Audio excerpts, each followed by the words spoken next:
फालतू टाइम ना है हमारे पास। बता जल्दी, कहाँ भेजा अपनी मेमोरी को? किसके पास भेजा है? कौन से शहर में, किस मोहल्ले में?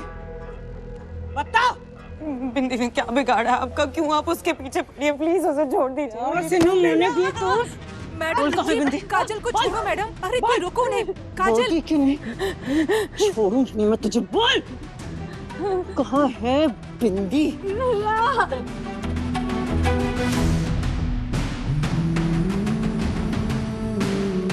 कंचन,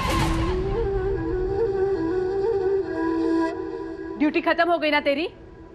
यूनिफॉर्म में भी नहीं है तू, तो अंदर क्या कर रही है?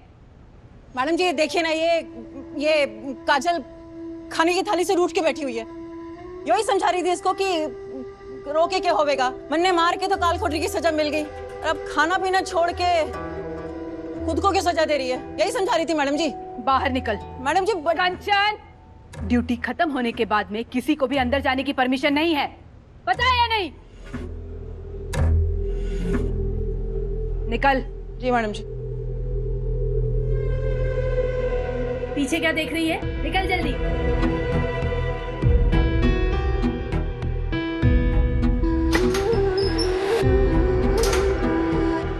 कंचन, अगर फिर से तू मुझे बेवजह काजल के आसपास दिखाई दी या तूने कोई कांड करने का सोचा भी, तो याद रखना, पिछली बार सस्पेंड करवाया था, फिर से करवा सकती हूँ।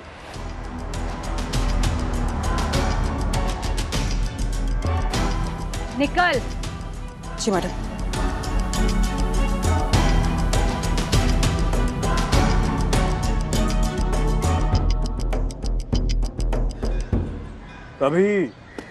तभी देखे देखे से लग रहे हैं आप। वो सौरभ चतुर्वेदी के यहाँ वॉचमैन का काम करते थे क्या? थाने से आए हो? देखिए पर्सनालिटी है लेकिन पुलिस तो नहीं है हम। तो फिर तहकीकात काहे कर रहे हो? कुछ लेना तो लो, नहीं तो निकलो यहाँ से। अरे भैया कुछ लेने नहीं आए हैं, लेन देन करने आए हैं। बताओ अब। हाँ, सौरभ जी के यहाँ सिक्योरिटी का काम करता था। अच्छा। हाँ, लेकिन वो तो सब कुछ बेच बाच के घर चले गए। अब वहाँ कोई श्रीवास्तव जी रहते हैं। श्रीवास्तव जी? हाँ हाँ। अरे लेकिन घर तो सौरभ का ही है ना। हाँ हाँ। उनके बाबूजी की बहुत इज्जत थी, पर उनकी बेटी ने घर से भाग करके किसी गुंडे ममारी से शादी कर ली, और इस सदमा बाबूजी बर्दाश्त नहीं कर सके और बेचारे सदमे में गुजर गए। गुजर गए? और वहीं से तो सौरभ भैया की बर्बादी शुरू हो गई। घर कारोबार सब बर्बाद हो गया, और दिन भर नशे में धूत रहते थे। अब पता नहीं अब कहाँ चले गए। अरे ये तो बहुत बुरा हुआ है ना। खैर चलते हैं हम। ठीक। रईस ज़्यादा सौरभ गरीब फटीचर बन गया, फिर भी हमें ढूंढ रहा है। क्यों? उधार चाहिए क्या, या कोई और बात है? पता करना पड़ेगा। अरे भैया सुनना इधर। बोलिए। वो जो सौरभ की बहन जिसके साथ भागी थी ना, वो कोई गुंडा मुंडा नहीं है। क्या? समाज सेवक था वो, समाज सेवक, समझे क्या?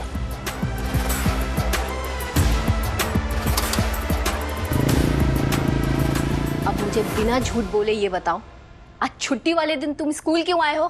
क्योंकि मुझे स्कूल देखने का बहुत मन था, इसलिए शुभम भैया मुझे स्कूल लेके आए। पर त्रिपाठी जी ने तो तुम लोगों को बाहर गेट पे रोक दिया था, फिर अंदर कैसे आए? हम पीछे का गेट कूद के आए। मर गए। सुबह मम्मी ने पनीर खिलाया था, अब थप्पड़ खिलाएगी।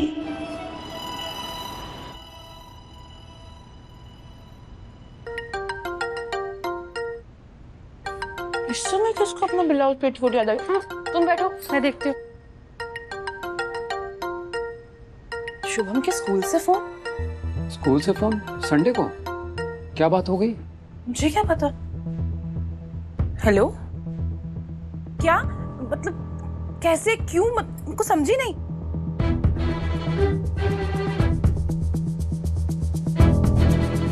क्या हुआ? स्कूल के चौकीदार ने शुभम और बिंदी को स्कूल में पकड़ लिया। आज तो छुट्टी है, स्कूल में क्या कर रहे हैं दोनों? बिंदी को स्कूल देखने का शौक है, और मैंने बिंदी से प्रॉमिस किया है कि मैं उसे दिखाऊंगा। उस छोटी छिपकली की करतूत। जब मैंने उसको मना किया कि स्कूल नहीं भेजूंगी तो मेरे लल्ला के पास चली गई रोते गाते हुए, और मेरा लल्ला बेचारा भोला भंडारी उसकी बातों में आ गया होगा। नाक की सीध में चलने वाला लड़का चौकीदार के हत्थे आ गया, सब तुम्हारी भांजी की वजह से। सुधा स्कूल ही गए हैं दोनों, कौन सा गुनाह कर लिया? अरे कितना बड़ा बखेड़ा खड़ा हो गया, तुमको पता भी है कि अरे कौन सा गुनाह कर दिया? चोरी से गए हैं वो स्कूल। जेल की आई हुई लड़की, उससे और उम्मीद भी क्या की जा सकती है? आप इस घर में बिंदी ना रहेगी, मैं बता रही हूँ। अरे सुधा, पहले स्कूल जाके देखूं तो क्या हुआ है, दोनों बच्चों को घर तो ले आऊं, तुम तो ऐसे ही शुरू हो जाती हो। हाय मोरी मैया, क्या पीछे का दरवाजा कूद कर? पता है ना ये गलत है। सारी गलती मेरी थी मिस, शुभम भैया की नहीं। पर मुझे स्कूल देखने का बहुत मन था। हमने गार्ड अंकल से कितना कहा कि हमें अंदर जाने दो, पर वो माने ही नहीं। इसलिए हम सिर्फ बाहर से देखने वाले थे। लेकिन मैंने जब दूर से स्कूल देखा तो मैं रुक ही नहीं पाई। फिर मेरे पैरों ने मुझे अंदर कूदा दिया। हमसे गलती हो गई मिस, पर गलती तो इंसानों से ही होती है। मैया कहती है गलती करना मानवीय है और क्षमा करना ईश्वरीय है। वैसे किशन जी भी बचपन में माखन चुराते थे और चोरी करना भी गलत है, लेकिन सब बस उन्हें प्यार से माखन चोर बुलाते थे, क्योंकि वो माखन चुराकर गरीब बच्चों को खिलाते थे और खुद यशोदा मैया की डांट खाते थे। शुभम भैया ने जो किया है वो मेरे खातिर किया है। मुझे स्कूल दिखाना इतना बड़ा पाप है क्या? गीता में लिखा है सर्वधर्मान् परित्यज्य मामेकं शरणं व्रज अहं त्वया सर्वपापेभ्यो मोक्षयिष्यामि मा शुभम। मतलब किशन जी कहते हैं मेरी शरण में आओ, मैं तुम्हें सभी पापों से मुक्त कर दूंगा। मतलब किशन जी इतनी बड़ी बड़ी गलती के लिए माफ कर सकते हैं, तो आप भी हमारी इतनी सी गलती के लिए माफ कर दो ना। तुम्हें गीता के श्लोक याद हैं? हाँ, मैया ने सिखाया। और स्कूल की दीवार पर लिखा है बच्चों की गलती पर दे गुरुओं की माफी, जीवन का पहला मार्गदर्शक है। आप भी हमें माफी दे दीजिए ना मिस। कोई माफी नहीं मिलेगी।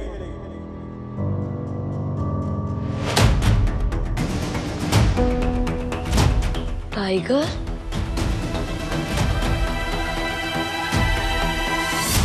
सब कुछ भेज दिया है, पर रहता मथुरा में है तो जरूर कोई ना कोई काम तो करता ही होगा, छोटा मोटा ही सही।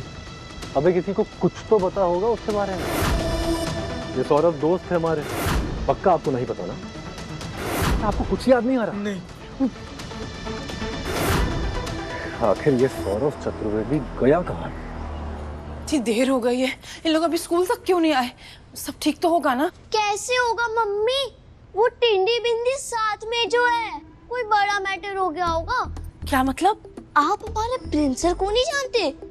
इतने डेंजर है, जब भी पास से निकलते तो सब पता है कैसे कहते हैं टाइगर जिंदा है। और मेरी एक फ्रेंड थी जिसने अपने दादाजी का डेथ का बहाना बनाकर स्कूल से छुट्टी ले ली और फिर माउंट आबू घूमने चली गई। सर को पता चला तो पता है क्या हुआ? क्या? उसे टीसी दे दिया, स्कूल से निकाल दिया। मेरे कृष्ण कन्हैया। और मम्मी बच्चों से मजे ले लेकर स्कूल से निकालते हैं। गलती करो टीसी ले लो। अगर उन्होंने शुभम भैया को भी टीसी दे दिया तो उसकी तो परमानेंट छुट्टी। फिर दूसरे स्कूल में एडमिशन कराने के लिए ढेर सारा पैसा देना पड़ेगा। किस्मत फूटी, ढेर सारा पैसा मैं कहाँ से लाऊंगी? तो फिर दिल कड़क कर लो मम्मी। आपका लल्लू मतलब आपका लल्ला स्कूल जाने से तो रहा, अब डेयरी की दुकान में बैठे रह के हुक बटन फॉल पीकू करेगा। ओह माय कृष्णा, बुढ़ापे का सहारा इस घर में और उम्मीद का चिराग मैं हूँ। अगर शुभम भैया की वजह से सर ने मुझे भी निकाल दिया तो फिर मुझे भी सिलाई मशीन चलानी पड़ेगी। मम्मी मम्मी मम्मी जैसी मैं ठाया क्यों ना, तो प्लीज मेरे लिए एक सुंदर अमीर ग्रीन फ्लैग लड़का ढूंढकर मेरे हाथ पीले करवा देना। चुप कर लाडली, हाथ पीले करा देना। तो शुभ शुभ बोल, और शुभ शुभ नहीं बोल सकती ना तो अपना मुंह बंद कर सिल ले। हाय मेरा लल्ला, क्या हो रहा होगा उसके साथ? इस लड़के को टीसी देकर रस्टिकेट कीजिए, अभी रस्टिकेट कीजिए इसको। नहीं सर, प्लीज सर, शुभम को स्कूल से मत निकालिए। बच्चों ने जो किया गलत किया, मानता हूँ, लेकिन वादा करता हूँ आगे से ऐसा नहीं करेंगे। मैं जवाबदारी लेता हूँ सर। जवाबदारी तो लेनी पड़ेगी। गलती आपके बेटे की नहीं, आपकी। अगर आपने सही परवरिश दी होती ना तो आज ये हरकत ना करता। स्कूल के रूल्स को हल्के में लेने वाले लड़के अगर स्कूल में रहेंगे तो बाकी बच्चों पर क्या असर पड़ेगा? शुक्ला मैम, इसकी टीसी बनाइए। सर प्लीज ऐसा मत कीजिए प्लीज सर। सर अगर मेरा बेटा यहाँ से निकाला गया तो कहीं और एडमिशन नहीं मिलेगा सर। बहुत मुश्किलों से इतने बड़े स्कूल में पढ़ा पा रहा हूँ इसे मैं, ताकि इसका भविष्य बना सकूं सर। सर इस बार माफ कर दीजिए प्लीज। आप चाहें तो इन्हें सजा दे दीजिए, बस निकालिए नहीं। मैं हाथ छोड़ता हूँ सर आपके, प्लीज सर प्लीज। ठीक है, इस बार छोड़ रहा हूं, लेकिन ये पहली और आखिरी बार है। इसके बाद कोई ढील नहीं मिलेगी, सीधा टीसी। जी सर।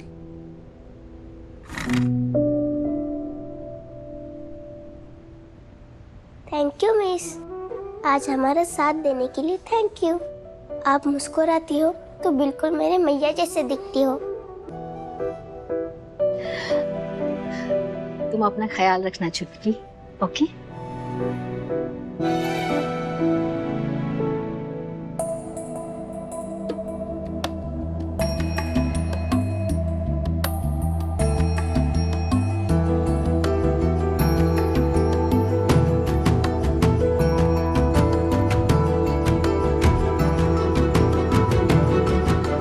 मैया के भैया। चुप, बिल्कुल चुप। कुछ नहीं सुनना मुझे तुम लोगों से। अगली बार ऐसी हरकत की तो मुझसे बुरा कोई नहीं होगा। शुभम, समझा? हाँ हाँ हाँ। सारी गलती मेरी थी, शुभम भैया की नहीं। आप मुझ पे गुस्सा हो जाओ, इन पर नहीं। शुभम भैया बस अपने प्रॉमिस पूरा कर रहे थे। बड़े भाई अपनी छोटी बहन के लिए ये सब करते ही है ना। भैया अब इस राखी के धागे की तरह हमेशा मेरे साथ बनकर रहना, क्योंकि आप जब भी मेरे साथ रहते हो दुनिया की हर मुश्किल आसान लगती है।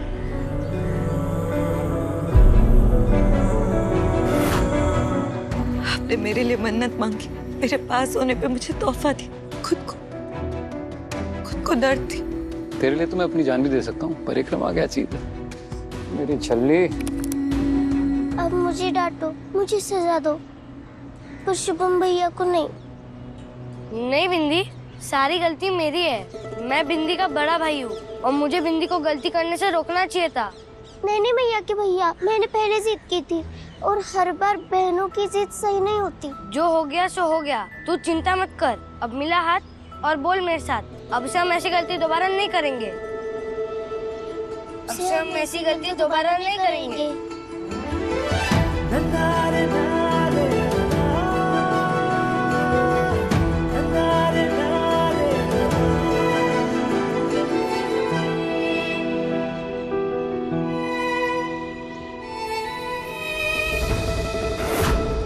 सौरव भैया? चिचा, आप जानते हैं ना? तब से जब रौब और ठाट की कमी नहीं थी इनमें, बंगला बिजनेस सब था। फिर किस्मत की ऐसी मार पड़ी कि बेचारे दर्जी बनकर लोगों के कपड़े सीते हैं आजकल। बहुत ही बुरा हुआ इनके साथ, सही में। वैसे इनके घर में है कौन कौन? एक बीवी और 2 बच्चे हैं बस।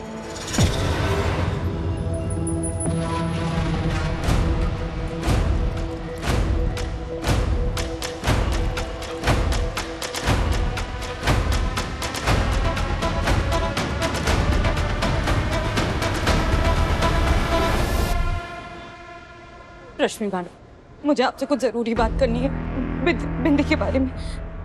बोलो काजल। मैं जो आपसे कहने वाली हूँ उसके बारे में किसी को कुछ नहीं पता चल सकता सिवाय मेरे भैया के, क्योंकि अगर किसी को कुछ पता चले तो सब खत्म हो जाएगा। बात क्या है काजल? मेरी बिंदी की जान खतरे में। मतलब? सालों पहले कुछ लोगों ने मुझ पे झूठा इल्जाम लगा के मुझे फंसाया, जेल में बंद कर दिया। पल्लवी दीदी क्या हुआ? इंस्पेक्टर साहब आइए, इससे मारा पल्लवी दीदी को। भैया जी हमारे साथ हैं, जहर वाले पेड़े क्यों लेके आए? एक ऐसे गुनाह के लिए जो मैंने कभी किया ही नहीं। और उसके पाप की सजा मैं अब तक भुगत रही। रश्मि मैडम, अगर उन्हें पता चल गया कि बिंदी बिंदी मेरी बेटी है और वो जेल से बाहर है, तो उसे जिंदा नहीं छोड़ेंगे, उसे मार डालेंगे।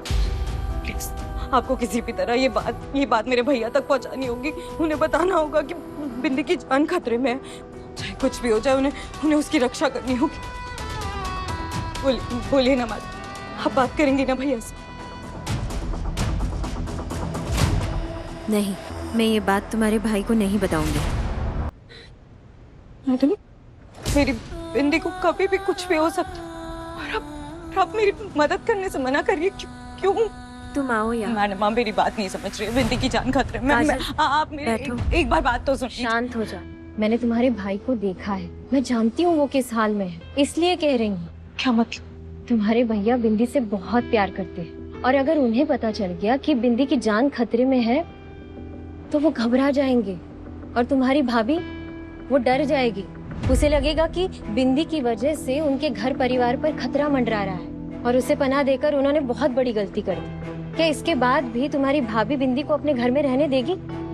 इसीलिए मैं तुम्हारे भाई को ये बात नहीं बता सकती। मेरी बेटी का क्या होगा? मैं उस इलाके में कुछ लोगों को जानती हूँ, वो बिंदी पर नजर रखेंगे। जब तक किसी को ये नहीं पता चलता कि बिंदी मथुरा में है, उसका वहीं रहना सेफ है। और तुम्हारी रिहाई के बाद तुम बिंदी के साथ रह सकती हो। उसके बाद तो खुद उसकी रक्षा कर पाओगी। वैसे काजल, तुम्हारे रिहा होने में कितना टाइम है? तुम्हारी सजा कब खत्म होगी पता है ना तुम्हें? नहीं पता। तुम्हें नहीं पता? इन सलाखों के पीछे इतने साल बीत गए, अब का ना एहसास रहा ना ऐसा। तुम ऐसा कैसे बोल सकती हो काजल? क्या फर्क पड़ता है मेरे? वैसे भी मैं यहाँ अपनी नहीं, अपनी बिंदी के बारे में बात करना चाहती थी, लेकिन आपने जो समझाया मैं समझती। Thank you so much ma'am. अपना ख्याल रखना।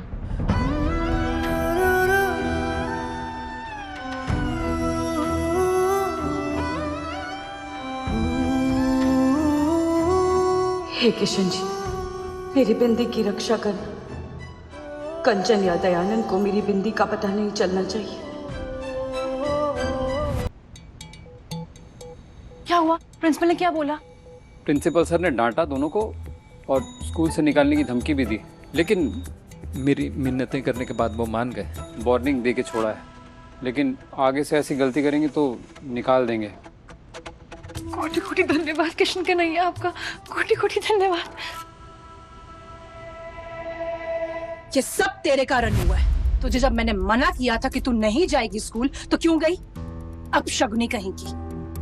जब से इसने इस घर में कदम रखा है ना, इसके पीछे पीछे पुनौतियों ने घर में गृह प्रवेश कर लिया। शांत हो जाओ सुधा। तुम शांत हो जाओ जी। क्या लगा तुझे मैं अपने बच्चों की तरह स्कूल भेजूंगी? हाँ, तेरी आधी टेढ़ी फरमाइशें पूरी करूंगी। तेरी मामी हूँ, माँ नहीं। खाना दे रही हूँ ना, उतना काफी है तेरे लिए। चुप करके बैठ। तेरे कारण मेरे बेटे के भविष्य पे क्वेश्चन मार्क लग जाता, स्कूल से निकाल दिया जाता। क्या करती मैं? मम्मी, मैंने ही बिंदी से प्रॉमिस किया था कि मैं उसे लेकर जाऊंगा। तू तो मुंह बंद ही रख लल्ला। इस घर के आदमियों को ना अपनी बहनों को सर पर बैठाकर अपनी जिंदगी खराब करने की गंदी आदत है। पहले इसकी माँ और अब ये। सुधा प्लीज बस करो, हो गया। मैं भी वही कह रही हूँ सौरभ, बस करो, हो गया। पहले कम जिम्मेदारियां हैं क्या? तो तुम्हारी बहन ने एक और तोहफा भेज दिया घर पर। पुलिस का मामला हो जाता, हम क्या करते? इसकी तो कोई इज्जत नहीं है। अरे ये तो जेल से आई हुई है, इसको कोई फर्क नहीं पड़ता। हम तो इज्जतदार लोग हैं, हमारी तो कोई इज्जत है। मैं बता रही हूँ कि एक दिन तुम्हारी ये भांजी हम पूरे परिवार को जेल की सैर करवाएगी। फिर पूरा परिवार काल कोठरी में बैठकर तुम्हारी बहन के साथ तंबोला खेलेगा। वो है ही पुनौती।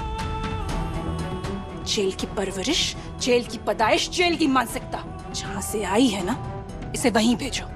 खुद भी खुश रहेगी और हमें भी चैन की सांस लेने देगी।